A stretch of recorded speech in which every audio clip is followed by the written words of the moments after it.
Chers téléspectateurs, bonjour. Je suis Sensei Sujun. Je vais vous transmettre les nouvelles concernant la guerre entre Israël et l'Iran.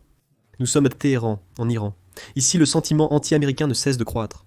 Au centre de Téhéran, une manifestation a eu lieu pour condamner l'attaque américaine contre les installations nucléaires iraniennes. Nous sommes à Kermanshah, en Iran. On peut voir une énorme explosion causée par le raid aérien de l'armée israélienne. Nous sommes à Tabriz, en Iran, où le raid aérien israélien a été confirmé.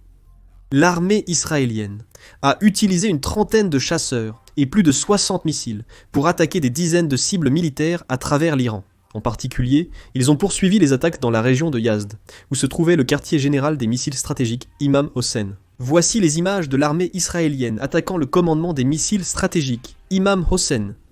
Ils auraient également frappé les lieux où les missiles étaient stockés.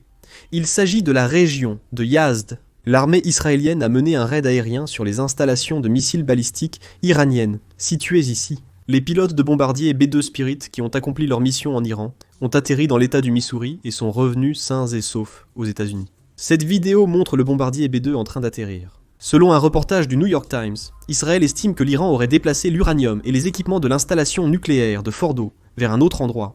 Danon, le représentant permanent d'Israël auprès de l'Organisation des Nations Unies, a accusé l'Iran d'utiliser des moyens diplomatiques pour gagner du temps, avec des tactiques de retardement, afin d'enrichir de l'uranium et de développer des missiles dans le cadre de son programme nucléaire.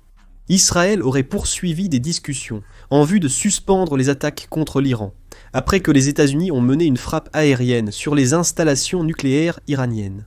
Il est dit que cela dépendra de la manière dont l'Iran réagira par la suite.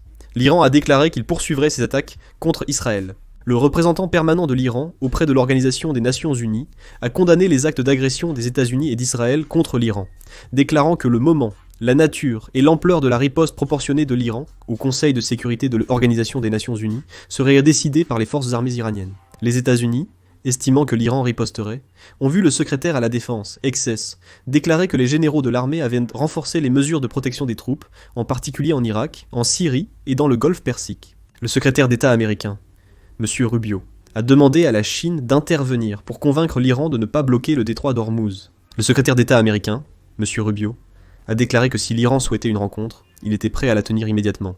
Après que les États-Unis ont attaqué les installations nucléaires iraniennes, British Airways a annulé dimanche ses vols de Londres vers l'Union Arab Emirates et le Qatar. Tous les vols au départ de l'aéroport de Heathrow à destination de Dubaï et de Doha ont été annulés ce jour-là. La compagnie aérienne a dérouté un avion de passagers à destination de Dubaï vers Zurich dans la nuit de samedi. Les États-Unis ont ordonné l'évacuation du personnel non essentiel actuellement en séjour au Liban. La chaîne américaine MBC, citant des responsables du Pentagone et de la Maison-Blanche, a mentionné qu'il pourrait se passer quelque chose d'important dans les 48 prochaines heures.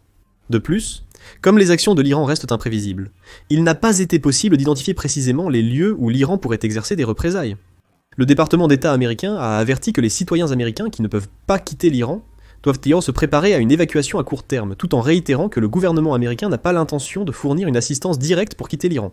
La Grèce a recommandé de réexaminer l'utilisation du détroit d'Ormuz. L'Agence internationale de l'énergie atomique a déclaré qu'elle ne pouvait pas exclure la possibilité de dommages graves au site nucléaire de Fordo en Iran.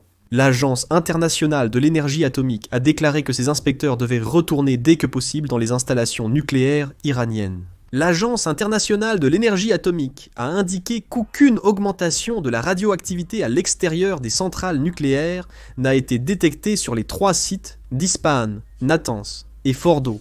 L'Organisation de la coopération islamique a condamné les frappes israéliennes contre l'Iran et a exprimé son inquiétude face à l'aggravation de cette situation.